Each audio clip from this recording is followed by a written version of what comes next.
హరి ఓం శ్రీ గురుభ్యో నమః. హరి ఓం. ఓం నమో బ్రహ్మాదిభ్యో బ్రహ్మ విద్యా సాంప్రదాయ కర్తృభ్యో వంశ ఋషిభ్యో మహాభ్యో నమో గురుభ్యః. పప్లవరహిత ప్రజ్ఞానఘన ప్రత్యగర్భో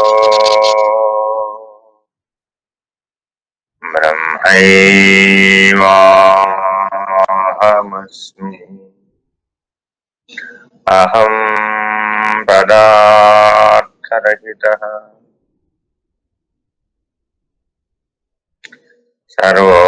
సర్వోపప్లవరహిత ప్రజ్ఞానఘన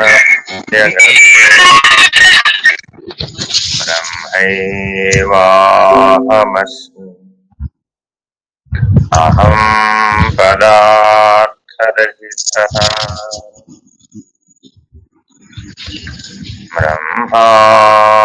బ్రహ్మానందం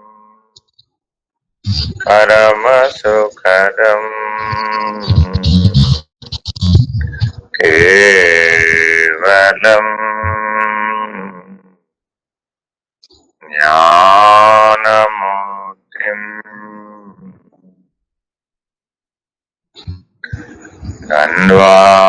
ద్వంద్వాతీతం గగన సదృశం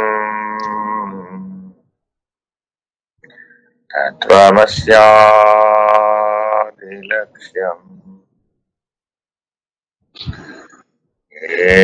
ఏకం నిత్యం విమలమచలం సర్వజీ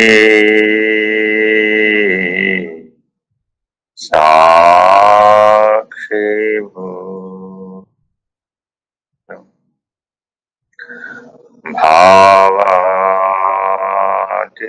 భావాతీతం త్రిగుణరహితం సద్గురుం తం నమామి.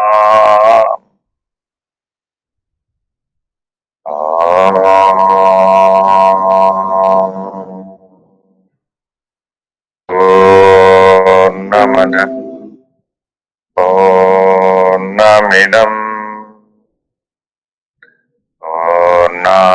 పూర్ణాత్ పూర్ణముదచ్యతే పూర్ణస్య పూర్ణమాదాయ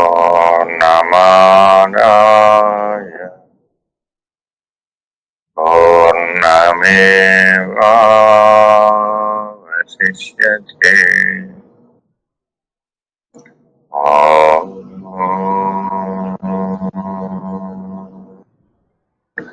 పూర్ణమదః పూర్ణమిదం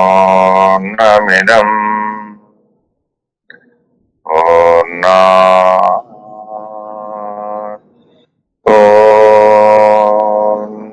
పూర్ణముదచ్యతే పూర్ణస్య పూర్ణమాదాయ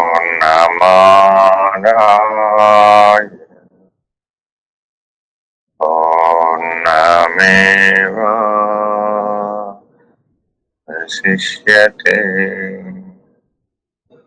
ఓం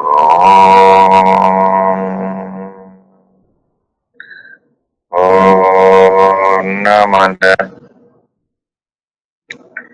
పూర్ణమిదం పూర్ణాత్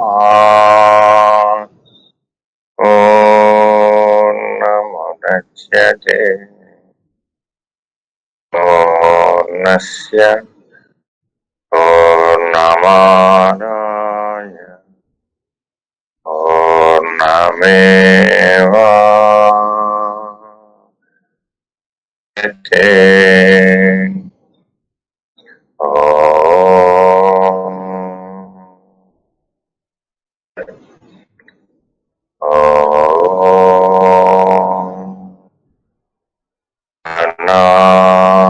సహనావతు సహనో భునక్తు సహ వీర్యం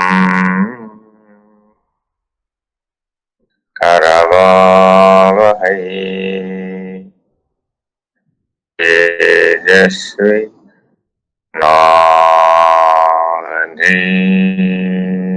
నావధీతమస్తు మా విద్విషామి.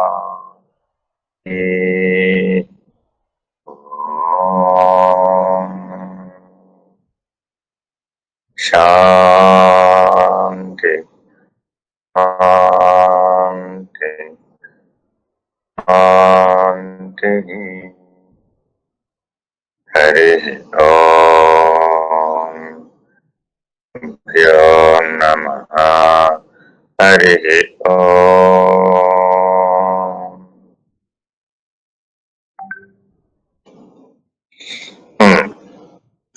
20వ పేజీ.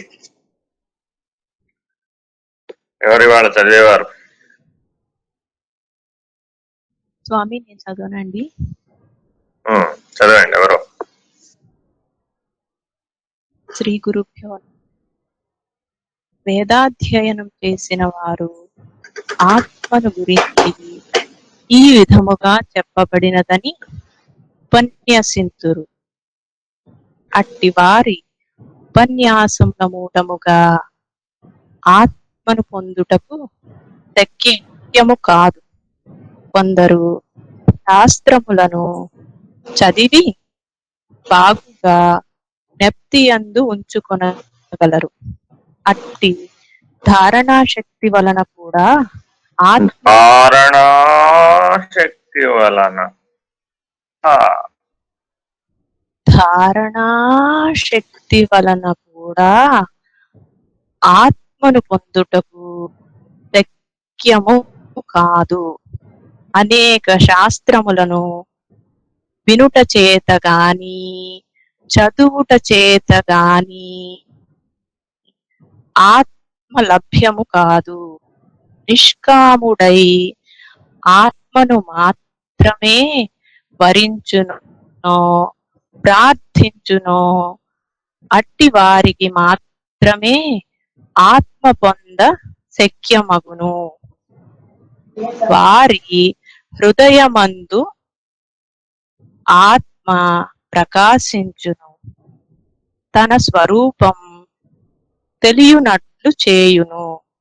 మరియు శాస్త్ర నిషిద్ధమైన చోరత్వ వ్యభిచారాది పాప కర్మలను ఆచరించు దుశ్చరితునకు ఆత్మ ప్రాప్తి శక్యము కాదు.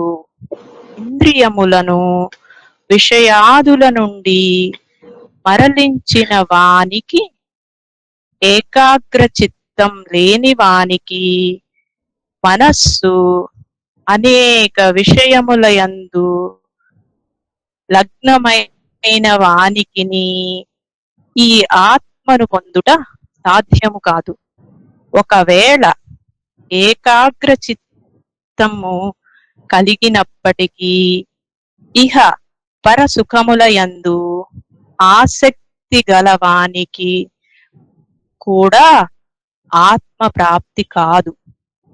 ఎవరు పాప కర్మలను ఆచరింపరో ఈశ్వరార్పణ బుద్ధి చేత సత్ ఆచరించుచు ఇంద్రియ నిగ్రహం కలిగి చిత్తైకాగ్రతను కలిగి ఉందురో అట్టి ఆది సాధన సంపత్తి కలవారే ఆత్మను పొందగలరు.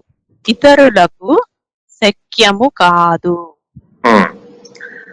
ఇక్కడ యమధర్మరాజు గారు నచికేతునికి ఆత్మని పొందటం అనే అంశం గురించి, దానికి కలిగినటువంటి అధికారిత్వం గురించి చక్కగా వివరించే ప్రయత్నం చేస్తున్నారు. అనగా అర్థం ఏమిటంటే, ఆత్మని పొందాలి అని మానవులందరికీ కూడా అనిపిస్తూ ఉంటుంది. కానీ దాని యందు చిత్తశుద్ధి లేకపోవడం వలన దానిని పొందలేకపోతున్నారు. తనయందే ఉన్నటువంటి ఆత్మని తాను పొందడం ఏమిటి అనేటటువంటి కుసంశయాలకి తావిస్తాడనమాట. ఎట్లా అంటే దానికి కారణం ఏమిటంటే, ప్రపంచంలో చాలా మంది మనుషులు ఉంటారు. అందులో వారు రకరకాలైనటువంటి విద్యలను నేర్చుకుంటారు.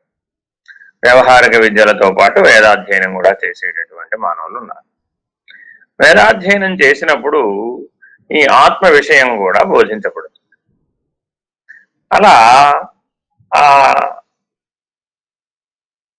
నారాయణ సూక్తము, మహానారాయణోపనిషత్తు, కఠోపనిషత్తు, కేనోపనిషత్తు, ముండకోపనిషత్తు, ఈశావాస్యోపనిషత్తు, బృహదారణ్యకోపనిషత్తు, ప్రశ్నోపనిషత్తు, ఇలా దశోపనిషత్తులని వేదాధ్యయనం చేసినటువంటి వారికి బోధిస్తారు. వారు వేదంతో పాటుగా ఈ ఉపనిషత్తులను కూడా వల్లివేస్తారు.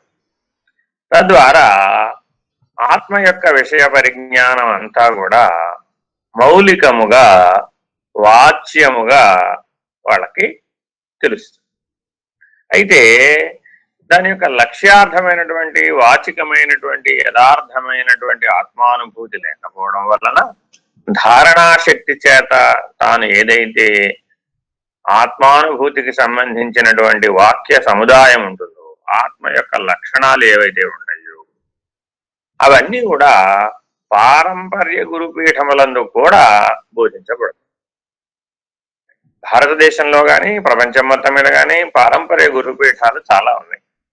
అన్ని చోట్ల కూడా ఆత్మ యొక్క లక్షణాలు అనగానే ప్రతి వారికి కూడా బాగా కంఠత వచ్చేటట్లుగా, నిద్రలో లేబడినా చెప్పేటట్లుగా దానిని బాగా వల్లివేయిస్తారు. అదేమిటి? పంచకోశ విలక్షణ, గుణత్రయాతీత, అవస్థాత్రయ సాక్షి, దేహత్రయ వ్యతిరిక్త, శరీరత్రయ విలక్షణ. ఈ రకంగా ఆ ఆత్మ లక్షణాలను ప్రతి ఒక్కరూ వల్లివేయవచ్చు. కానీ ఆ వల్లె వేసినంత మాత్రమున అవి అనుభూతికి రావు. ఎందువలనంటే అత్యంత ముఖ్యమైనటువంటిది చిత్తశుద్ధి. చిత్తములో త్రిగుణ మాలిన్యము ఉన్నంత వరకు కూడా ఈ ఆత్మ విషయం గురించి విచారణ చేసినప్పటికీ ఆత్మానుభూతిని పొందజాలరు. కేవలము విచారణ చేసినంత మాత్రముననే ఆత్మను పొందుటకు సాధ్యము కాదు. ఎందువలనగా ఆంతరిక పరిణామం చాలా ముఖ్యమైనటువంటిది. మనకి భగవంతుడు ఇచ్చినటువంటి కర్మేంద్రియ, జ్ఞానేంద్రియ, అంతరింద్రియ సంఘాతం విషయేంద్రియముల యందు ప్రవర్తిస్తూ ఉంటుంది. అలా ప్రవర్తించేటటువంటి దానిని వెనుకకు మరలించగలిగేటటువంటి శక్తి మానవుడు మొదట సంపాదించాలి. ఇంద్రియ జయాన్ని సంపాదించాలి. కామ్యక కర్మల యందు ఉన్నటువంటి ఆసక్తిని త్యజించాలి. నిష్కామ కర్మ యందు రతుడై ఉండాలి. ముఖ్యముగా నిషిద్ధ కర్మ త్యాగం చెయ్యాలి. అంటే అర్థం ఏమిటి అంటే, కొన్ని కర్మలని వేదం నిషేధించింది, మానవులు ఎప్పుడు ఆచరించకూడదు అని. ఏమిటవి అంటే సప్త వ్యసనాలు. వ్యసనాలనే కూడా మానవుడు ఆచరించరాదు. అలాగే షడూర్ములకు లొంగరాదు. అలాగే షడ్వికారములకు జయించటానికి కావలసినటువంటి సాధన సంపత్తిని సంపాదించాలి. సాధన సంపత్తి అనగానే మీకు గుర్తు రావలసినవి ఏమిటి? సాధన చతుష్టయ సంపత్తి. ఏమిటవి? నిత్యానిత్య వస్తు వివేకము, మంత్రార్థ కలభోగ విరాగము, సమాధి షట్క సంపత్తి, ముముక్షత్వం. ఈ 4 సాధన చతుష్టయ సంపత్తులని ఎవరైతే చక్కగా శీలించి సంపాదిస్తారో, నిరంతరాయము నిలబెట్టుకుంటారో, వాళ్ళు మాత్రమే ఈ ఆత్మ సాక్షాత్కార జ్ఞానాన్ని పొందగలుగుతారు. ఇతరులకు శక్యము కాదు. కేవలము ఆత్మానుభూతి మాత్రమే నా జీవిత లక్ష్యము అనుకున్నటువంటి వాడెవడైతే ఉంటాడో మాత్రమే ఈ బుద్ధి గుహ ఎందున్నటువంటి హృదయాకాశమునందున్నటువంటి ఆత్మను పొందగలుగుతున్నాడు. దీనికి ఏమని చెప్పారు మనకి నిన్న మొన్న? దాని యొక్క శబ్ద స్ఫురణ కలగగానే నీకు దర్శనం కలగాలి. అటువంటి సూక్ష్మ బుద్ధిని నువ్వు కలిగిన వాడవై ఉండాలి. ఆత్మ సాక్షి, ముఖ్యమైనటువంటి ఆత్మకు ఉన్నటువంటి ప్రధాన లక్షణం ఆత్మ సాక్షి. అది కర్మనంటారు, కర్మకు సాక్షి. దానికి కర్తృత్వాభిమానం లేదు, భోక్తృత్వాభిమానం లేదు, దానికి ఏ రకమైనటువంటి పరిమితులు లేవు, సర్వవ్యాపకమైనటువంటిది. దానికి ఇహపరములందు సుఖ ఆసక్తి లేదు. బాగా గుర్తుపెట్టుకోవాల్సిన అంశం ఏమిటంటే, జీవుడిని నిరంతరాయముగా వెంబడించేటటువంటిది సుఖ అపేక్ష. ఆ సుఖ అపేక్ష చేతనే, ఆ సుఖ ఆసక్తి చేతనే మానవులందరూ కూడా జీవులుగా వ్యవహరిస్తున్నారు. ఈ జీవభావము అన్న సుఖ అపేక్ష అన్న రెండు ఒకటే, ఏమీ భేదం లేదు. ప్రయత్నించి సుఖ అపేక్షను పోగొట్టుకోవాలి. ప్రయత్నించి సర్వకర్మ ఫల త్యాగం చెయ్యాలి. ప్రయత్నించి నిష్కామ కర్మగా జీవించాలి. ప్రయత్నించి ఇంద్రియ జయాన్ని సంపాదించాలి. ప్రయత్నించి సాధన చతుష్టయ సంపత్తిని సంపాదించాలి. ప్రయత్నించి ఆంతరిక యజ్ఞాన్ని చెయ్యాలి. ప్రయత్నించి ఆంతరికంగా చతుర్విధ శుశ్రూషలను చెయ్యాలి. ప్రయత్నించి తన మనోబుద్ధులను తానే అధిగమించాలి. ప్రయత్నించి తనలో ఉన్నటువంటి త్రిగుణ మాలిన్య ప్రభావం ఎలా ఉన్నదనేది గ్రహించి దానిని అధిగమించాలి. ప్రయత్నించి తన యందు ఉన్నటువంటి సంగత్వ దోషము ఏ ఏ విషయములందు ఏ ఏ గుణముల తాదాత్మ్యతతో అనుభవిస్తున్నాడో గ్రహించి తప్పక ఆ రకమైనటువంటి సంగత్వ దోషాన్ని పోగొట్టుకోవాలి. ఇవన్నీ సాధన సాధ్యములు అనమాట. సాధన అంటే అర్థం ఏమిటంటే, ప్రతి ఒక్కరూ ఏమనుకుంటారంటే ఏదో కళ్ళు మూసుకొని కూర్చోవడము, లేకపోతే ప్రాణాయామం చేయడము, లేకపోతే యోగాసనాలు వేయటము, లేకపోతే ధ్యానం చేయడము, లేకపోతే షోడశోపచార పూజలు చేయటము, లేదంటే తీర్థయాత్రలు చేయడము, లేదంటే స్తోత్ర పాఠాలు చదవటము, ఇలా వీటిని మాత్రమే సాధనలుగా లెక్కగట్టాలన్నమాట. ఇవన్నీ బహిరంగ సాధనలు, బాహ్య సాధనలు అన్నమాట. కాబట్టి అంటే బాహ్య సాధనలతో ఆత్మ సాక్షాత్కార జ్ఞానాన్ని పొందలేరు. తప్పక ప్రతి ఒక్కరు ఆంతరిక పరిణామాన్ని సాధించాలి. అంటే ఆంతరిక పరిణామాన్ని పొందిన తర్వాత మాత్రమే అది వీలవుతుంది. ఈ సత్యాన్ని గ్రహించాలి. ఎవరో ఇప్పుడే జాయిన్ అయ్యారు, మ్యూట్ పెట్టాలి. చదవమ్మా తర్వాత.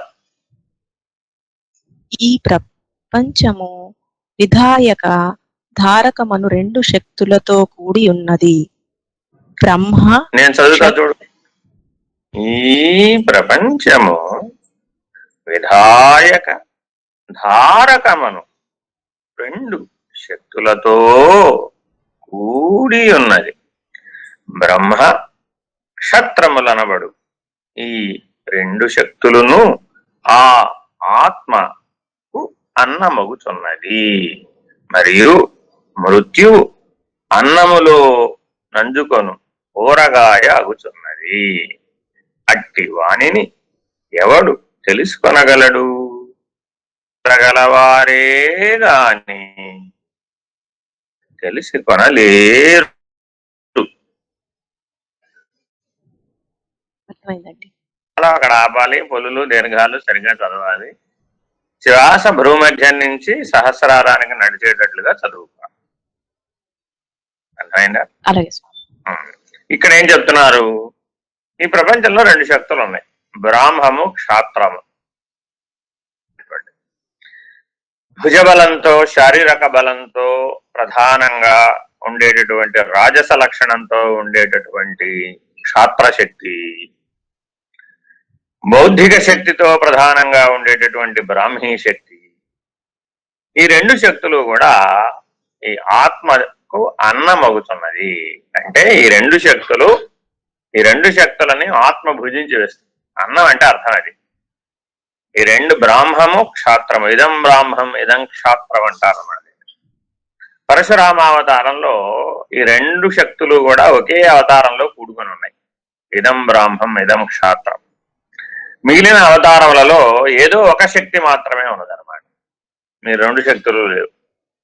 కానీ ఈ విధాయక ధారక, విధాయక అంటే ఏది చేయాలి ఏది చేయక్కర్లేదు అనే విజ్ఞతను బోధించేటటువంటి బ్రాహ్మీ శక్తి, బుద్ధి బలంతో కూడుకున్నటువంటిది, ప్రజ్ఞాబలంతో కూడుకున్నటువంటిది, స్థిత ప్రజ్ఞత్వాన్ని అందించేటటువంటిది ఏదైతే ఉందో దానిని విధాయకము అంటారు. మార్గమును ఆచరించి మోక్ష మార్గమును అధివసించుట, ఇది విధాయక మార్గం యొక్క లక్షణం. రెండవది ఉంది ధారకం.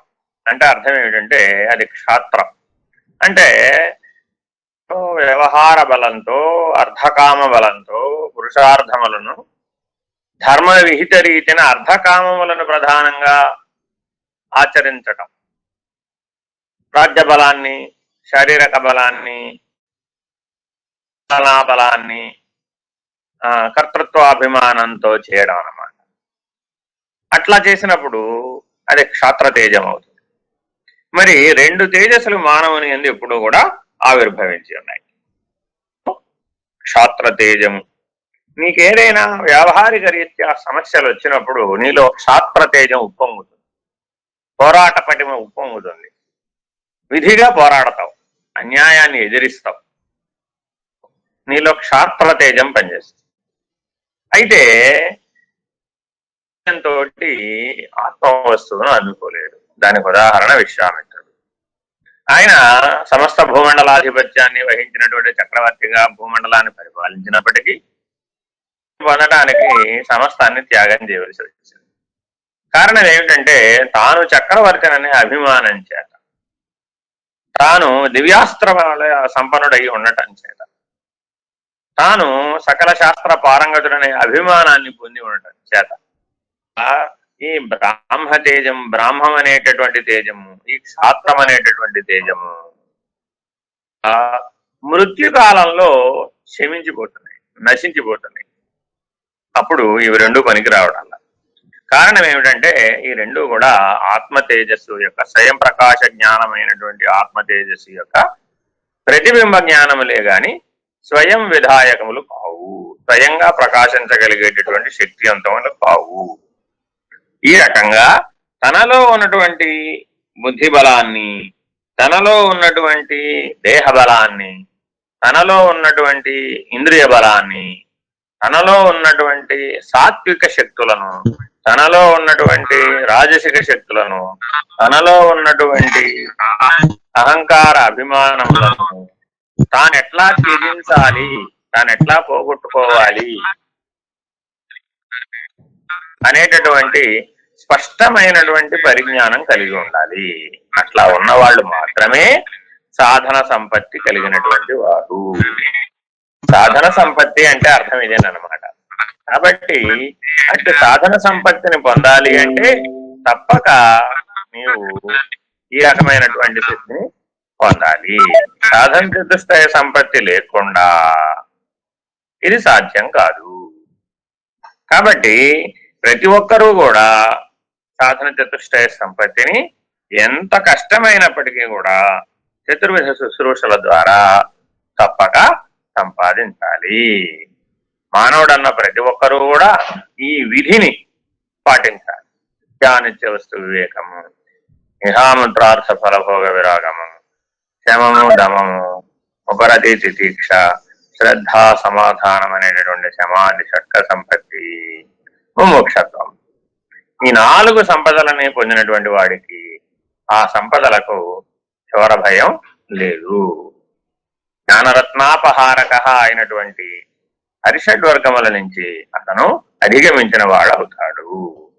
ఈ అరిషడ్వర్గములనే త్రిగుణ మాలిన్యము మానవుని యొక్క మనసునందు, బుద్ధియందు, చిత్తమునందు స్థిరముగా వేళ్ళూనుకుని ఉండటం చేత వ్యవహారమునందు ఈ రకమైనటువంటి బ్రాహ్మీభూతమైనటువంటిది, శాస్త్రభూతమైనటువంటి రకరకాల వ్యావహారిక పద్ధతులని ఆశ్రయించి కర్మ మార్గములో పడవేయుచు జ్ఞాన మార్గము నుంచి దూరం చేస్తాయి.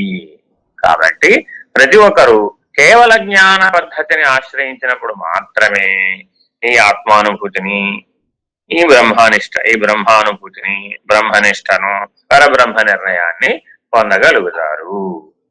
కాబట్టి అటువంటి కేవల జ్ఞాన పద్ధతిని తప్పక మనం ఆశ్రయించాలి. చదవండి అమ్మా.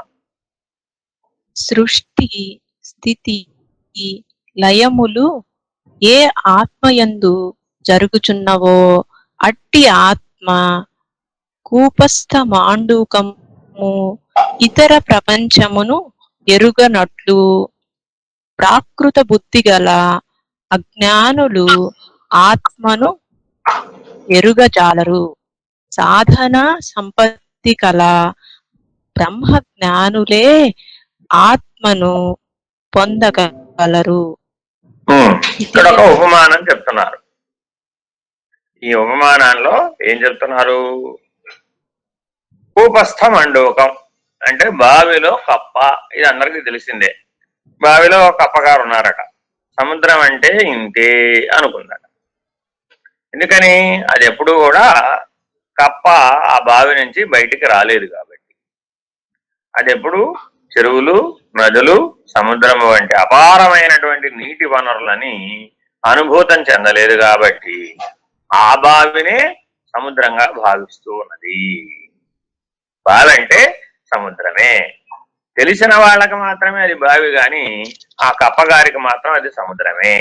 ఎందుకంటే దానికి బాహ్య పరిజ్ఞానం లేదు కాబట్టి, దాటినటువంటి అధిగమించినటువంటి శక్తి లేదు కాబట్టి.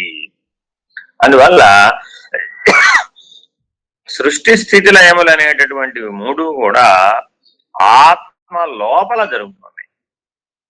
ఆత్మయందు అనుభూతం అవుతుంది, ఆత్మయందు వ్యవహారంగా వ్యక్తమవుతాయి. కాబట్టి ఆత్మ సృష్టి స్థితి లయములకు అవతల ఉన్నాయి. మరి అవతల ఉన్నటువంటి ఆత్మానుభూతిని పొందాలి అంటే మరి సృష్టి స్థితి లయములను దాటాలి కదా. అలా దాటకపోతే అది పొందలేరు కదా. అట్లా పొందాలి అంటే తప్పక సాధన చతుష్టయ సంపత్తిని కలిగి ఉండాలి. అంతేగాని ప్రాకృత బుద్ధి అంటే అజ్ఞానావృతమైన పరిమితమైనటువంటి బుద్ధిని కలిగినటువంటి వాళ్ళు ఈ సృష్టి స్థితి లయములనే ఆత్మగా భావిస్తూ ఉంటారు. ఎవరైతే అనంతమైనటువంటి సృష్టి, ప్రకృతి ధర్మంగా, ప్రకృతిలో భాగంగా, ప్రకృతిలో అంశీభూతంగా ఎలా అయితే అన్నీ సృష్టించబడుతున్నాయో, అన్నీ ప్రకృతి చేత పోషించబడుతున్నాయో, అన్నీ ప్రకృతిలో లయమైపోతున్నాయో, ఈ త్రిగుణాత్మకమైనటువంటి ప్రకృతినే ఆత్మగా భావిస్తారు. ఈ త్రిగుణాత్మకమైనటువంటి ప్రకృతి కంటే అతీతమైనటువంటిది, త్రిగుణాత్మక ప్రకృతికి సాక్షి అయినటువంటి ఆత్మను తెలియజాలరు.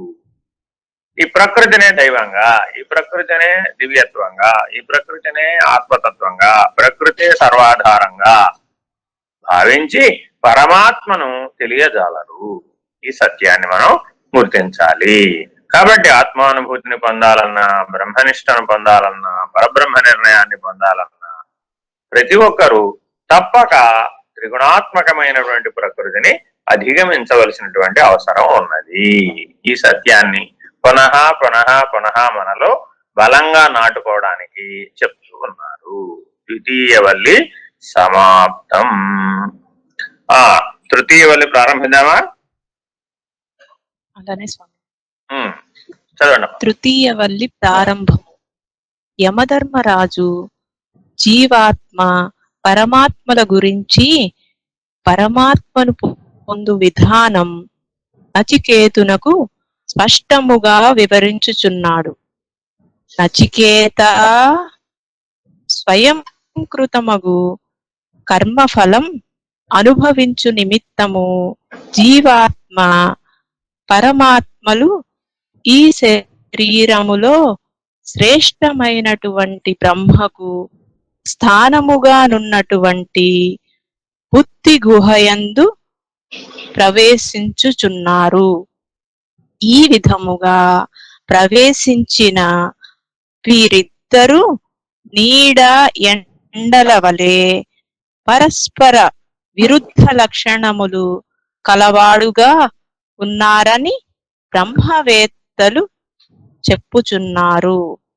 అంతేకాక పంచాగ్నులను వనర్చువారును త్రినాచికేతాగ్ని చయనమును వనర్చువారును ఈ విధముగానే చెప్పుచున్నారు. నచికేత, స్వయంకృతమగు కర్మఫలమును అనుభవించు నిమిత్తము జీవాత్మ పరమాత్మలు ఈ శరీరములో శ్రేష్టమైనటువంటి బ్రహ్మకు స్థానముగానున్నటువంటి బుద్ధి గుహయందు ప్రవేశించుచున్నారు. ఇది చాలా ముఖ్యమైనటువంటి మానవోపాధి ఎలా వచ్చింది అనే ప్రశ్నకు సమాధానంగా చెప్తున్నారు అన్నమాట. అన్ని జీవుల యొక్క హృదయ స్థానములో పరమాత్మ అణుస్వరూపుడే ప్రకాశించుతున్నప్పటికీ తెలుసుకోగలిగే శక్తి మానవుడికి ఒక్కడికే ఉన్నది. కారణం ఆ బుద్ధి వికాసం ఒక మానవుడికే ఉంది కాబట్టి ఒకే స్థానంలో జీవభావము పరమాత్మ భావము రెండు ఒక స్థానంలోనే ఉన్నాయి. అది హృదయ స్థానం. అది వ్యవహారగతమైనటువంటి శరీరేంద్రియ సంఘాతం వైపు జగత్తు వైపు తిరిగి ఉన్నప్పుడు సుఖ అపేక్షతో జీవాత్మగా నీడవలే ఉన్నది. అది స్వయం ప్రకాశకం కాదు. అదే స్థానంలో మరొక వైపు అంటే అంతర్ముఖము వైపు పరమాత్మగా స్వయం ప్రకాశంగా ఉన్నది. ఈ రెండు ఎట్లా ఉన్నాయ్యా అంటే ఒక ఉపమానం చెప్పారన్నమాట. సూర్యుడి ముందు మనం నడుస్తూ ఉన్నాం అనుకోండి, మన నీడ పడుతూ. ఇప్పుడు నీడ ప్రకాశించడం వల్ల పడుతుందా? సూర్యప్రకాశం వలన నీడ ఏర్పడింది. అట్లే నీ సర్వేంద్రియ సంఘాతము, విషయ సంఘాతము, జగత్తు, అనేకత్వము, అనుభూతమైతున్నటువంటి భోగములు, సుఖ దుఃఖములు, సమస్త ద్వంద్వానుభూతులు ఇవన్నీ ఆ నీడలో భాగములు, అంతేగాని వాస్తవములు కావు. అవన్నీ వెనుకనున్నటువంటి స్వయం ప్రకాశకమైనటువంటి సూర్యుని వంటి పరమాత్మ ప్రకాశం వలన ఏర్పడుతూ ఉన్నది. అంతేకాని వాటంతట అవే ఏర్పడటం లేదు. మనం కూడా గ్రహిస్తే ఈ భూమండలం మీద జరుగుతున్న సమస్తము కూడా కర్మసాక్షి అయినటువంటి సూర్యుని ఆధారంగానే జరుగుతూ ఉన్నట్లుగా మనం తెలుసుకోగలుగుతున్నాం. రోజువారీ నిత్య దైనందిన జీవకర్మ నీకు ఎప్పుడు ప్రారంభమవుతోంది అంటే సూర్యోదయంతో ప్రారంభం. ఉభయ సంధ్యలలో నీవు ఆ సంధ్యా విధిని అనుసరించి నీవు సరి అయినటువంటి కర్మని చేస్తూ ఉన్నావు. కానీ అది ఎవరికి అర్పిస్తున్నావు అంటే ఆ సర్వకర్మ ఫల త్యాగం చేసి కర్మసాక్షి అయినటువంటి సూర్యుని వలె నీవు ఉండాలి అనేటటువంటి ప్రామాణికమైనటువంటి పద్ధతిని సూర్యోపాసన, ఆదిత్యోపాసన, సూర్యుడిని త్రిమూర్త్యాత్మకంగా త్రిశక్త్యాత్మకంగా భావించి కర్మ సాక్షిగా వారిని స్వీకరించి ఆత్మస్వరూపంగా స్వీకరించి అట్టి ఆదిత్యుణ్ణి ఉపాసించేటటువంటి విధానం మన సనాతన ధర్మంలో చెప్పబడింది. కారణం ఏమిటంటే నీడ స్వయం ప్రకాశకం రెండు ఒకే స్థానమునందు ఉన్నట్లు తోచుతున్నది. నీవు స్వయం ప్రకాశకమును అనుసరించి ఆశ్రయించి జీవిస్తావా, నీడవలే ఉన్నటువంటి జీవాత్మ భావమును, నీడవలే ఉన్నటువంటి జగద్భావమును, నీడవలే ఉన్నటువంటి కర్తృత్వ భోక్తృత్వాభిమానమును, నీడవలే ఉన్నటువంటి అహంకార భావమును, నీడవలే ఉన్నటువంటి సమస్త ఇంద్రియ విషయ సంయోజనీయతను ఆశ్రయిస్తావా అనేది నీవు విచక్షణతో గ్రహించవలసినటువంటి అవసరము.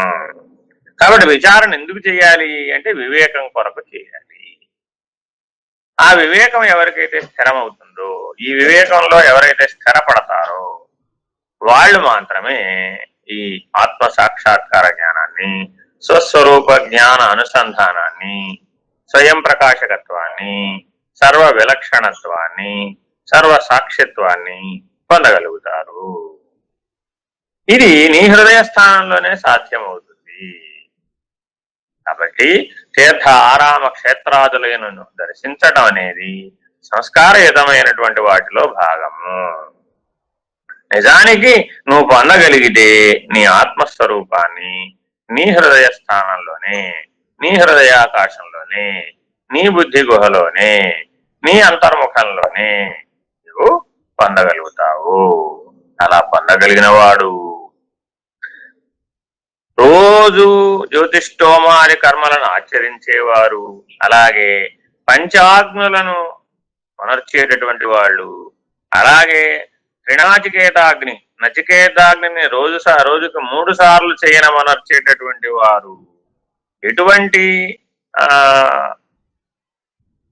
స్థితిని ఆశ్రయిస్తున్నారో, ఎటువంటి లక్ష్యాన్ని అనుభవిస్తున్నారో, ఎటువంటి లక్ష్య స్థితిలో ప్రవేశిస్తున్నారో వాళ్ళు కూడా ఆ కర్మ ఉపాసనకి లక్ష్యమైనటువంటి ఏ ఆత్మానుభూతి అయితే ఉన్నదో ఆ ఆత్మానుభూతిని, ఆ పరమాత్మ తత్వమునే, ఆ పరబ్రహ్మ నిర్ణయమునే నొక్కి వక్కాణిస్తున్నారు, స్థిరముగా చెప్తున్నారు.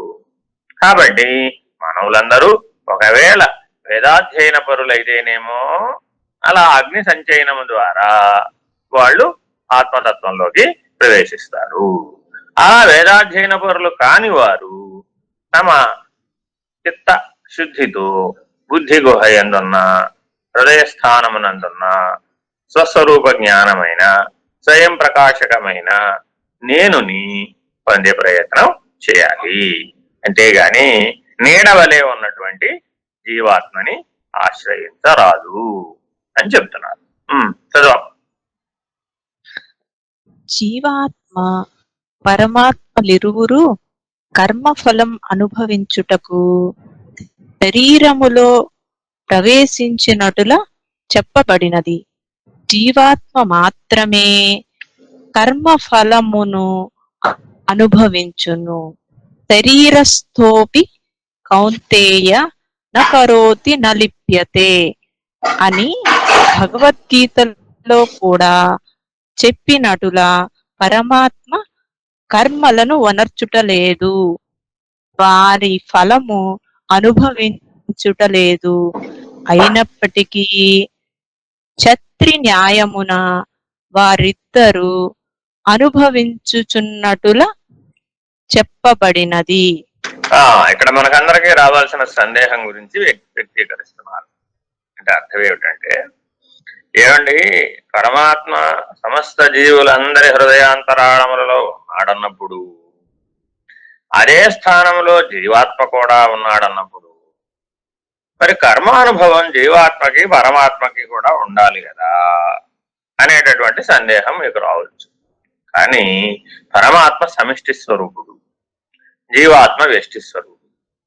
అంటే ఒక శరీరం అనేటటువంటి పరిమితికి మాత్రమే చూడగలిగి అనుభవించగలిగేటటువంటి పరిమితమైనటువంటి శక్తి కలిగినటువంటి వాడు జీవాత్మ.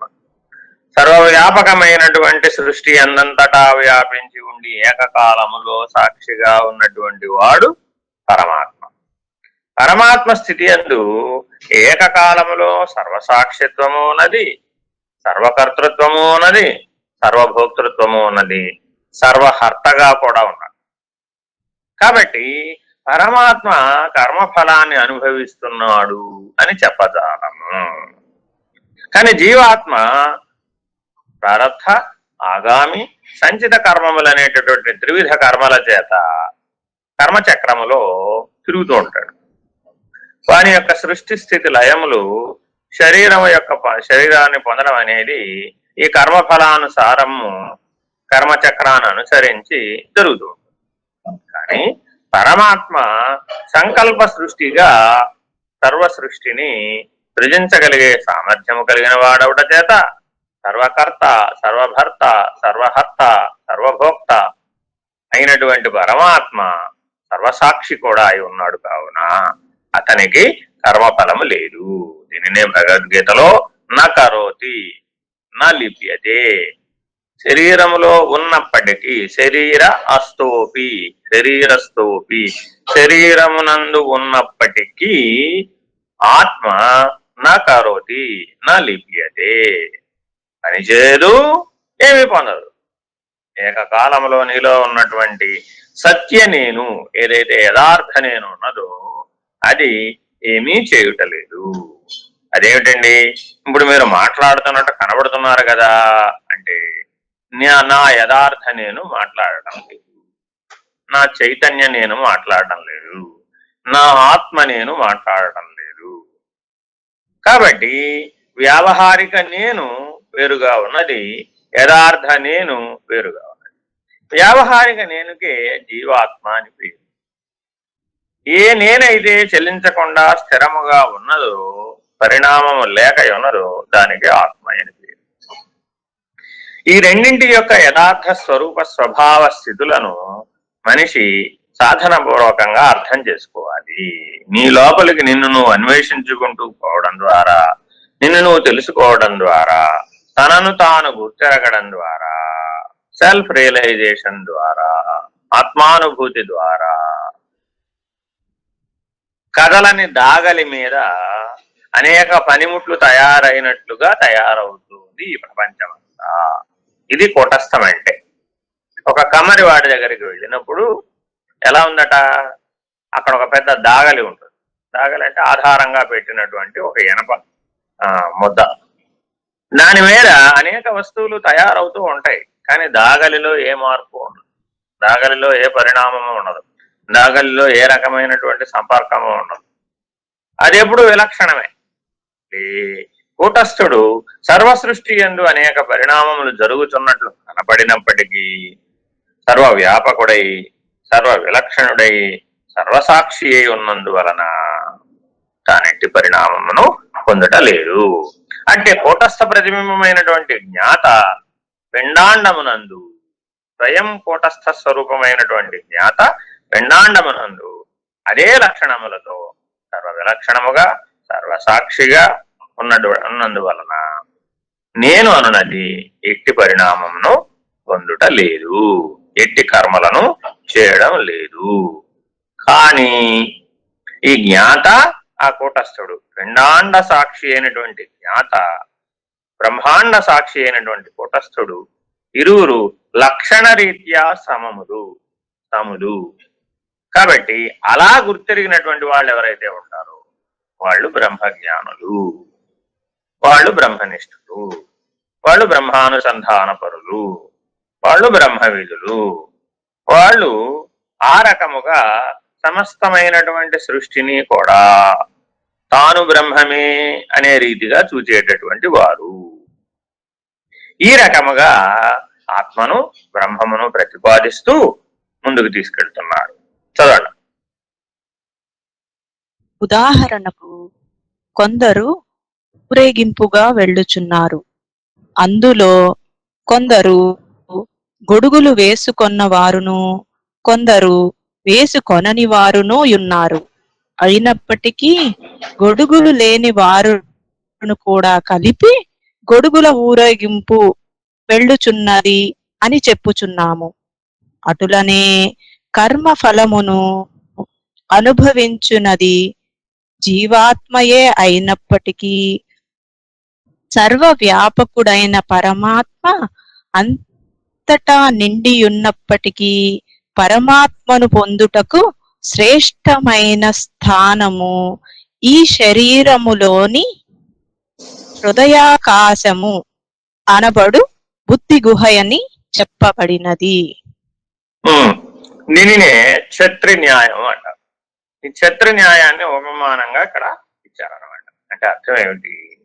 మనం రోడ్డు మీద నిలబడి చూస్తున్నాం, అక్కడ ఒక ఊరేగింపు వెళుతున్నాడు. ఏ ఊరేగింపు వెళుతోందంటే గొడుగుల ఊరేగింపు వెళుతుంది. అంటే అనేక మంది ప్రజలు ఊరేగింపుగా రోడ్డు మీద వెళుతున్నారు. వెళ్లే వాళ్ళు కొంతమంది, ఎక్కువ భాగం మంది ఆ గొడుగులను వేసుకుని వెళుతున్నారు. కొంతమంది గొడుగులు వేసుకోకుండా కూడా వెళుతున్నారు. కానీ ఎక్కువ భాగం మంది గొడుగులు వెళ్తూ కనబడటం వలన కనబడినటువంటిదే సత్యముగా భావించి అర్థ ప్రమాణమును స్వీకరించి మిగిలినట్టు గొడుగులు వేసుకోని వాళ్ళని ప్రధానంగా స్వీకరించక గొడుగుల ఊరేగింపు జరుగుతున్నది అని స్టేట్మెంట్ ఇచ్చాడు. అని ప్రకటించారు. ఆ రకంగానే జీవ ఆత్మ పరమాత్మ ఒకే స్థానంలో ఉన్నప్పటికీ ప్రధానంగా 90% మంది జీవులందరూ కూడా కర్మఫలమును ఆశ్రయంగా స్వీకరించి కర్మచక్రంలో పరిభ్రమిస్తూ తాను కర్మఫల సంగిగా ఉండటం చేత, సుఖభోక్తగా ఉండటం చేత, ఆ సుఖ పిపాస చేత ఉండటం చేత జీవాత్మ కర్మఫలం అనేటటువంటి చక్రంలో తిరిగిపోతూ ఉన్నది. అట్లా వెళుతూ ఉన్నప్పటికీ వాళ్ళందరినీ జీవులని అంటే అదే స్థానంలో ఉన్నటువంటి పరమాత్మ యొక్క ప్రాసంగికమును విస్మరించినట్లు అవుతుంది. కాబట్టి కానీ ఇది సరైన విధానం కాదు. యథార్థమునకు జీవులే ప్రధానం అని అనుకోవడం తప్పు కదా. సర్వసాక్షి అయినటువంటి పరమాత్మను ప్రధానంగా స్వీకరించినట్లయితే వాళ్ళు ఆ బుద్ధి గుహ యందు అట్టి పరమాత్మనే పొందగలుగుతున్నారు. బుద్ధి గుహ అనే హృదయ స్థానంలో ఉన్నటువంటి జీవుడు తాను లేనివాడనని గ్రహించి, తాను ప్రతిబింబమని గ్రహించి, తాను నీడ వంటి వాడనని గ్రహించి తన స్వరూప జ్ఞానమైనటువంటి పరమాత్మ స్థానం వైపుకు తిరిగి చూసినట్లయితే తనను తానే పొందుతున్నాడు, తనను తానే గుర్తించుతున్నాడు, తనను తానే అనుభూతమనర్చుకొనుతున్నాడు. కాబట్టి ఈ రకమైనటువంటి ఆంతరిక సాధనని, అంతర్ముఖ ప్రయాణాన్ని మానవులందరూ తప్పక పూర్తి చేయాలి. ఈ బుద్ధి గుహ అనేటటువంటి హృదయాకాశ స్థానమును తప్పక పొందాలి, గుర్తించాలి. ఆ గుర్తించడం పేరే నిర్వాణ సుఖం. నిర్వాణం అనేది ఇదే అన్నమాట. మానవుడు తన బుద్ధి యందు ఎక్కడైతే శరీర ప్రాణ మనోబుద్ధుల వ్యవహారములు లుప్తమైపోతున్నాయో తాను మేలుకొని ఉంటున్నాడు. అటువంటి స్థితిని అనుభూతమనర్చుకుంటే దానికి నిర్వాణం అని పేరు. ఈ నిర్వాణ స్థితి పొందినటువంటి వారికి మాత్రమే ఈ ఆత్మ సాక్షాత్కార జ్ఞానం సాధ్యమవుతుంది. చదవండి. ఏ అగ్ని యజ్ఞము చేయగోరు వారికి సేతువుగా ఉన్నదో అట్టి నచికేతాగ్నిని తెలుసుకొనుటకు చయన మొనర్చుటకు సమర్థులమైతిమి. భయరహితమైన సంసార సముద్రము యొక్క అవతలి ఒడ్డున చేరగోరు బ్రహ్మవేత్తలకు ఆశ్రయభూతమైన అక్షరమైన సూక్ష్మమైన ఏ పరబ్రహ్మ కలదో ఆ పరబ్రహ్మను కూడా తెలుసుకొనగలిగితిమి. ఇప్పటి వరకు చెప్పినటువంటి వాటిని ఈ 4 వాక్యాలలో సమీక్షిస్తున్నారు అన్నమాట. నచికేతాగ్ని చయనం ఎలా చేయాలి అనేటటువంటి నచికేతాగ్ని సంచయన విద్యని ప్రసాదించాడు. ఆ సంచయన విద్య ద్వారా అది తెలుసుకొనుటకు, ఆ చయనము అనర్చుటకు సమర్థుడిగా ఈ నచికేతుణ్ణి తయారు చేశారు. ఇంకేం చేశారు? భయరహితమైనటువంటి సంసార సముద్రము యొక్క అవతలి ఒడ్డున చేరగోరు బ్రహ్మవేత్తలకు ఆశ్రయభూతమైన, ఇది చాలా ముఖ్యం. మన యువతల ఒడ్డున మీద ఉన్నప్పుడు జీవాత్మలు, అవతల ఒడ్డు మీదకి వెళితే బ్రహ్మవేత్తలు. ఈ సత్యాన్ని గ్రహించాలి. కాబట్టి అందుకే దీనికి తరణము అని పేరు, తరించుట అని పేరు. కాబట్టి సాంఖ్య తారక అమనస్క పద్ధతిగా ఈ తరణాన్ని ఎవరైతే పూర్తి చేసి బ్రహ్మైవాహమిదం జగచ్చ సకలం చిన్మాత్ర విస్తారితం సర్వం చైదద విద్యయా త్రిగుణయా నూనమ్మయా కల్పితం అనేటటువంటి బ్రహ్మవేత్త యొక్క వాక్యాన్ని ఆశ్రయంగా స్వీకరించి అక్షరమైన అంటే నశించనటువంటి, సూక్ష్మమైన, అసలు సూక్ష్మం అంటే బ్రహ్మమే సూక్ష్మం, మిగిలినవి సూక్ష్మముగా చెప్పడానికి వీలు కానటువంటిది అంటే బ్రాహ్మీభూత స్థితిని, బ్రహ్మానుభవమును, బ్రహ్మానందానుభూతిని ఎవరైతే పొందగలుగుతున్నారో వాళ్ళు మాత్రమే పరబ్రహ్మ నిర్ణయాన్ని పొందగలుగుతున్నారు. అక్షర స్వరూపాన్ని ఎరుగకుండా పురుషోత్తమ స్థితిని తెలుసుకోవడం సాధ్యమయ్యేది కాదు. అట్టి పురుషోత్తమ ప్రాప్తి, పరబ్రహ్మ ప్రాప్తి నిర్ణయము చాలా ముఖ్యమైనటువంటివి. అట్లా తెలుసుకోగలిగిన వాళ్ళు మాత్రమే యథార్థముగా మానవ జన్మను ధన్యత చిందించుకున్నటువంటి వారు అవుతున్నారు. చదవన్నమ్మా. ఎ- ఎవరైనా తన గమ్యస్థానమును చేరుటకు రథము మొదలగు వాహనములను ఉపయోగించుచున్నారో అటులనే పరమాత్మను పొందగోరు వారు శరీర రూప రథమును ఎట్లు ఉపయోగించుకొనవలయునో యమధర్మరాజు నచికేతునకు చెప్పుచున్నాడు. మరియు జీవాత్మ శరీర రూపరథమును మోక్షము వైపునకు సంసారము వైపునకు కూడా నడుపగలదు. మోక్ష మార్గము వైపు ఎట్లు నడుపవలనో చెప్పబడుచున్నది. ఇది భగవద్గీతలో కూడా చెప్పబడినది అనమాట. ఆత్మానం రథినం విద్ధి శరీరం రథమేవచ. ఈ శరీరం రథము, ఆత్మయే రథికుడు. అంటే అర్థం ఏమిటంటే, ఒక కారు మీరు నడుపుతున్నారు అనుకోండి, కారు మీరయ్యే అవకాశం లేదు కదా. కాబట్టి ఎవరైతే తన గమ్యస్థానం చేరడానికి రథాన్ని ఉపయోగించుకున్నాడు, కారును ఉపయోగించుకున్నాడు, వాహనాన్ని ఉపయోగించుకున్నాడు, అంతేగాని వాహనము తాను అవటం లేదు కదా. నీవు కూడా ఈ శరీరం అనేటటువంటి రథమును ఆత్మానుభూతి కొరకై వినియోగించుకొనుచున్నావు. అంతేగాని శరీరేంద్రియ సుఖ దుఃఖ సంఘాతము కొరకు, సమూహము కొరకు, భోక్తృత్వ భావము కొరకు, కేవల సుఖ పిపాస కొరకే నీ జీవితము అనేటటువంటి జీవాత్మ పద్ధతిగా నడపరాదు. కాబట్టి జీవుడికి రెండు ముఖాలు ఉన్నాయి. ఒక ముఖమేమో జగత్తు వైపు, ఇంద్రియ సుఖముల వైపు నడిచేటటువంటి పద్ధతి. ఒక ముఖమేమో మోక్షము వైపు నడిచేటటువంటి అవకాశం ఉంది. కాబట్టి సంసార భ్రాంతితో, సుఖ పిపాసతో జగత్తు వైపు నడిచేటటువంటి జీవుడు తనను తాను ఉద్ధరించుకొని, తనను తాను మోక్ష పదములో, తనను తాను మోక్ష మార్గములో నడుపుకోవటం ఎట్లాగో ఈ రథాన్ని, శరీరం అనే రథాన్ని ఈ పరబ్రహ్మ నిర్ణయాన్ని పొందటానికి, బ్రహ్మనిష్టను పొందటానికి, ఆత్మానుభూతిని పొందటానికి ఇదే రథాన్ని ఎట్లా వినియోగించుకోవాలో అనేది ఇప్పుడు బోధించబడుతున్నది. చదువు.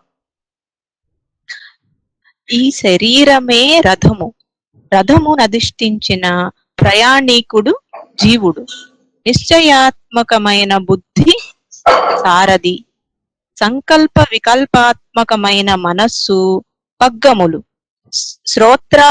శ్రోత్రాదింద్రియములు గుర్రములు, శబ్దాది విషయములు మార్గములుగా ఉన్నవి. శరీర ఇంద్రియ మనస్సులతో కూడిన జీవాత్మను భోక్తయని లేక సంసారి అని వివేకయుక్తులగు జ్ఞానులు చెప్పుచున్నారు. కేవలాత్మకు భోక్తృత్వములే లేనప్పటికీ బుద్ధి అను ఉపాధితో కూడిన ఆత్మకే, అంటే జీవాత్మకే భోక్తృత్వము చెప్పబడినది. బుద్ధి అను ఉపాధి లేనప్పుడు ఈ ఆత్మకు భోక్తృత్వము లేదు. ఒకవేళ జీవునకు భోక్తృత్వమే స్వాభావికమైన ఎడల మోక్ష ప్రాప్తియే లేకపోవును. రథ సంబంధమైన గుర్రములు ఏ విధముగా భూమిపైన నడుచుచున్నవో అటులనే ఇంద్రియ రూప గుర్రములను శబ్ద స్పర్శాదులను భూమిపై నడుచుచున్నవి.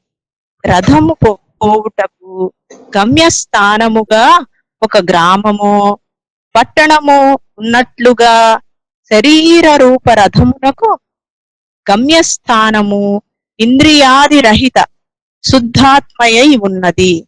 అశ్వములను పగ్గములను తన స్వాధీనములో ఉంచుకొన్న రథికుడు సులభముగా రథమును గమ్యస్థానము చేర్చగలిగినట్లు బుద్ధి రూప సారథి వైరాగ్య రూపక వచనమును ధరించి మనోరూపమైన పగ్గములతో ఇంద్రియ రూప అశ్వములను వశపరుచుకొని గమ్యస్థానమైన పరమాత్మను చేర్చుచున్నాడు. ఇది చాలా ముఖ్యమైనటువంటి ఉపమానం అండి. చాలా చోట్ల, చాలా ఉపనిషత్తులలో, చాలా అంశాలలో, చాలా చోట్ల ఈ ఉపమానాన్ని వాడుతూ ఉంటారు. రథం అంటే మీ అందరికి తెలిసిందే. రథానికి చక్రాలు, గుర్రాలు, పగ్గాలు, సారథి, రథికుడు ఉంటాడు. వీళ్ళందరూ కూడా ఆ రథంని వాహనంగా చేసుకుని ఆ ప్రయాణం ఒక గమ్యం వైపు, ఒక గ్రామమో, ఒక పట్టణమో, ఒక లక్ష్యమో ఉంటుంది. ఆ రకంగా మానవుడు శరీరం అనేటటువంటి దానిని రథంగా చేసుకుని ప్రయాణం చేస్తున్నాడు. ఇందులో మనకున్నటువంటి శరీర, ప్రాణ, మనోబుద్ధులు, ఇంద్రియములు, వీటి యొక్క సారూప్యతని మనకి ఇక్కడ ఒక రథాన్ని ఆధారంగా చేసుకుని, ఉపమానంగా చేసుకుని చెప్తున్నాడు. అందులో గుర్రములు ఏమిటి అంటే మన ఇంద్రియములే. మనస్సు అనేది పగ్గము, ఆ నడిపేటటువంటి సారథి బుద్ధి, ఆ రథికుడు ఎవరు అంటే జీవాత్మ. ఈ రకంగా ఈ రథాన్ని వినియోగించుకుంటున్నాడు. అయితే ఈ రథికుడికి అయినటువంటి జీవాత్మకు సుఖభోగమే సత్యము, అసంబద్ధమైనటువంటి విధానము. ఈ జీవాత్మ ఎన్ని శరీరములతో ప్రయాణం చేసినప్పటికీ కట్టకడపటికైనను మోక్షము ద్వారా ఆత్మానుభూతిని, బ్రహ్మానుభూతిని, పరబ్రహ్మ నిర్ణయాన్ని అనేక కోట్ల జన్మల తదుపరి అయినను ఈ రకమైనటువంటి లక్ష్యాన్ని చేరక తప్పదు. సాధనతో నీవు ఈ జన్మలోనే ఆ తరణము పూర్తి చేయవచ్చు. అలా పూర్తి చేయనించిన వాళ్ళనేమో సాధకులని అంటారు.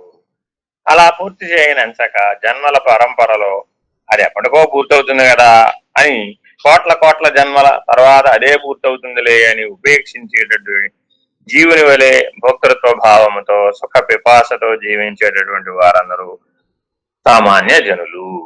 అసలు బుద్ధి యొక్క ప్రభావమే లేనటువంటి ఇతర జీవులు, అమీబా నుంచి మనిషి వరకు ఉన్నటువంటి జీవులు ఏవైతే ఉన్నాయో వాటికి బుద్ధి యొక్క ప్రభావమే లేనందువలన వాటి శారీరక పరిమితుల మేరకు అవి జీవిస్తూ ఉన్నాయి. వాటికి అసలు వివేచనా శక్తే లేదు కాబట్టి వాటికి మోక్షం అనేటటువంటి అవకాశమే లేదు. అవి వాటి శరీర పరిమితుల మేరకు ఆహార, నిద్రాభయ, మైథునముల చేత ప్రవర్తిస్తూ ఆయా శరీర త్యాగానంతరము ఉత్తర శరీరం ఏదైతే ఉంటుందో ఆ ఉత్తర శరీరానుసారం జీవిస్తూ ఉంటాయి. ఒక మానవులు మాత్రమే బుద్ధి గుహయందు, హృదయాకాశమునందు పరివేష్టించబడి ఉన్నటువంటి సుప్రతిష్ఠితమైనటువంటి ఆత్మానుభూతిని తన వివేచనా శక్తితో, వివేకంతో గ్రహించగలిగేటటువంటి సమర్థత కలిగి ఉన్నారు. కాబట్టి ఈ శరీరం అనే రథమును, ఈ దశేంద్రియములనే గుర్రములను మానవులు మనస్సు అనేటటువంటి కళ్యమును తన స్వాధీనములో ఉంచుకొని మనోనిగ్రహోపాయము సాధనలందు మనోజయంబు ముఖ్యంబు. ఏ సాధన అయినా చెయ్యి, ఆ సాధన వల్ల నీకేం రావాలయ్యా అంటే మనోజయం ముఖ్యమైనటువంటి సాధన. ఏమండి ధ్యానం ముఖ్యమా, యోగం ముఖ్యమా? ఏమండి ప్రాణాయామం ముఖ్యమా, యోగాసనాలు ముఖ్యమా? ఏమండి సరిగా కూర్చోవడం ముఖ్యమా, శరీరం నిటారుగా పెట్టడం ముఖ్యమా, కనులు మూసుకోవడం ముఖ్యమా, ముఖ్యమా, జపమాలతో జపం చేయడం ముఖ్యమా, పైకి చదువుతూ జపం చేయడం ముఖ్యమా, మానసిక జపం ముఖ్యమా? ఇట్లా అనేక రకాల ప్రశ్నలు, మానవుల సాధనల గురించి ఎన్నో ప్రశ్నలు, అన్ని ఇన్ని కాదు ఎన్నో. ఇవన్నీ కూడా ఒకే ఒక్క లక్ష్యంతో ఏర్పరచబడ్డాయి. ఏమిటంటే మనోజయం. నీ మనస్సును జయించడం అనేటటువంటి పనిని పెట్టుకున్నట్లయితే నువ్వు ఇవన్నీ అందులోనే వనగూడిపోతాయి. ఇవి సందేహాలు ఏవి ఉండవు. ఈ సందేహాలన్నింటినీ ఒకే ఒక ప్రశ్నతో పరిమారుస్తున్నారు. ఏమిటి? మనస్సు అనే కళ్యం నీ స్వాధీనంలో ఉండాలి. తద్వారా దశేంద్రియములు, కర్మేంద్రియ, జ్ఞానేంద్రియ, ప్రాణేంద్రియ, విషయేంద్రియ సంఘాతం అంతా కూడా, అంతరింద్రియ సంఘాతం అంతా కూడా 5/25 పిండాండంలోనున్న 5/25 జ్ఞాత స్వాధీనమై ఉండాలి.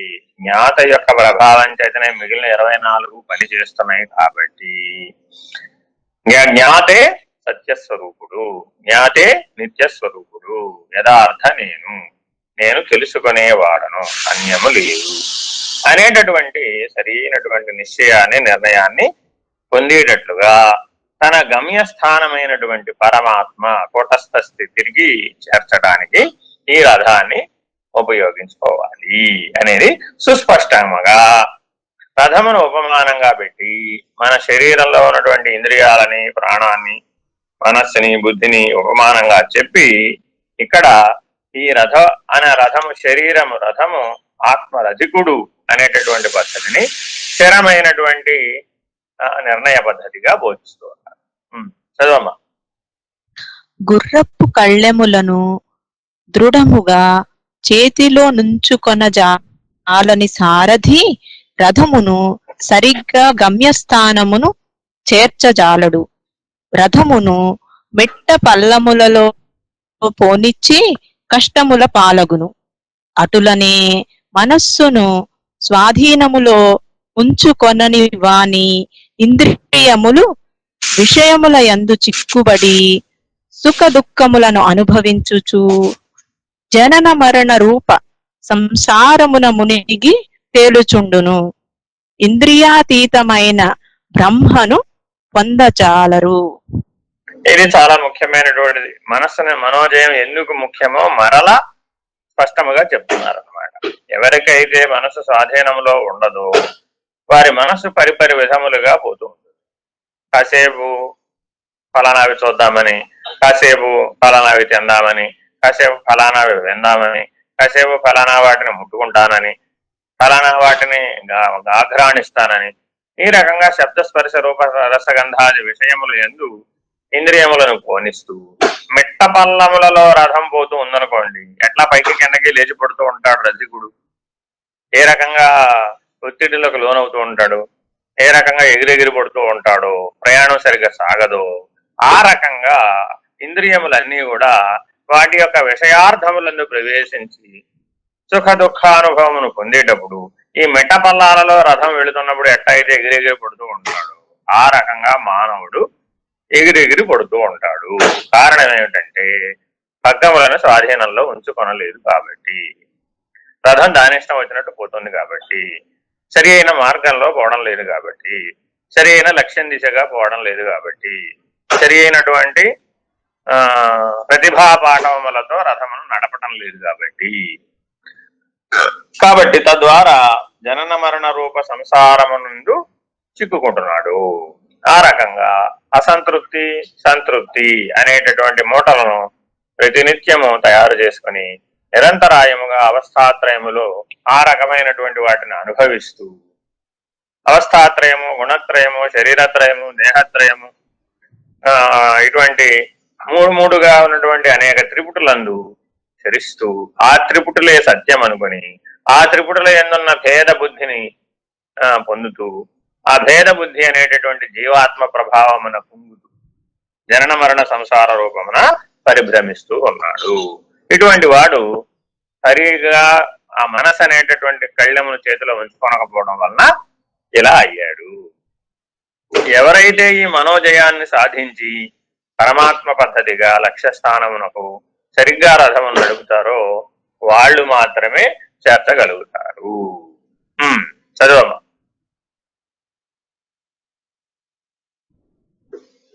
పగ్గములను తన చేతిలో దృఢముగా నుంచుకొను సారథి గుర్రములను తన వశమునందు ఉంచుకొని రథమును సక్రమ మార్గమున నడిపి సుఖముగా గమ్యస్థానము చేర్చునటులనే విజ్ఞానవంతుడు నిశ్చలమైన బుద్ధితో మనస్సును నిగ్రహించి ఇంద్రియములను విషయాదుల నుండి మరలించి జనన మరణ రహిత గమ్యస్థానమైన పరమాత్మను చేర్చును.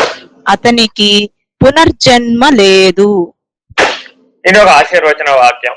ఎవరైతే పరమాత్మ స్థితిని తెలుసుకున్నారో వారికి పునర్జన్మ లేదు అనేటటువంటి ఆశీర్వచన వాక్యాన్ని చెప్తున్నారు. ఎవరైతే ఈ ఆత్మానుభూతిని, ఎవరైతే బ్రహ్మనిష్టను, ఎవరైతే పరబ్రహ్మ నిర్ణయాన్ని పొందారో వాళ్ళకి పునర్జన్మ లేదు. వాళ్ళు ఈ శరీరం అనే రథాన్ని సరి అయిన రీతిగా వినియోగించుకున్నటువంటి వారు. వాళ్ళు పగ్గములను తన చేతిలో దృఢముగా పట్టుకున్నాడు. మనస్సు అనేటటువంటి దానిని తన చేతిలో స్వాధీనం అనర్చుకున్నవాడు. గుర్రాలని, ఇంద్రియాలని తన వశం అనర్చుకున్నటువంటి వాడు. వాటిని వాటిష్టం వచ్చినట్టు పోనివ్వకుండా సరి అయిన మార్గంలో నడిపేటటువంటి వాడు. ఇంద్రియములను ఇంద్రియార్థములందు ప్రవేశింపనివ్వక, విషయములందు సుఖములందు ఆశ పడనివ్వక, ఆసక్తిని పొందివ్వక, సంగత్వ దోషాన్ని పొందనివ్వక, సంతృప్తి అసంతృప్తులకు పొంగక సమత్వ బుద్ధితో భేద బుద్ధి లేకుండా సరి అయినటువంటి మార్గంలో ప్రయాణం చేసి విజ్ఞానవంతుడై నిశ్చలమైనటువంటి బుద్ధితో మనసును నిగ్రహించి ఇంద్రియాదులను విషయాదుల నుండి మరలించి తన స్వస్థానమైనటువంటి తన స్వరూప జ్ఞానాన్ని పొందుతున్నాడు. అలా పొందినటువంటి వాడికి పునర్జన్మ లేదు అనేటటువంటి ఆశీర్వచన వాక్యంతో ఈనాటి ప్రసంగాన్ని విరమిస్తూ హరి ఓం శ్రీ గురుభ్యో నమః. హరి ఓం.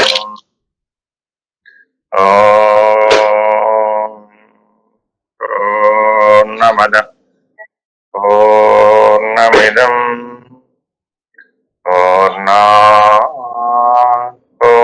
పూర్ణముదచ్యతే పూర్ణస్య పూర్ణమాదాయ పూర్ణమేవావశిష్యతే.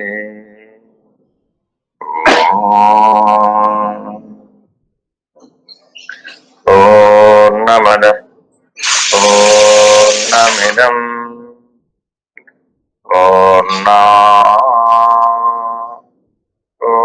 పూర్ణముదచ్యతే పూర్ణస్య పూర్ణమాదాయ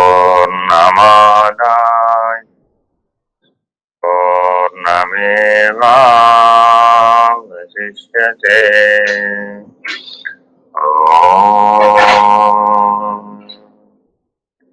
పూర్ణమద పూర్ణమిదం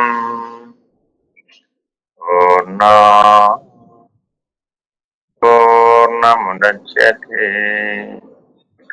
పూర్ణస్య పూర్ణమాదాయ పూర్ణమేవావశిష్యతే. ఓం తత్సత్.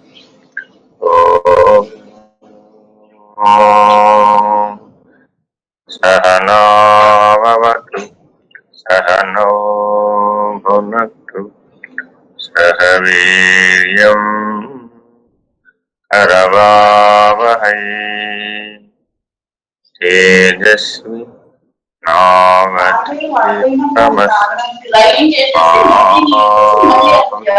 నావద్విషావహై.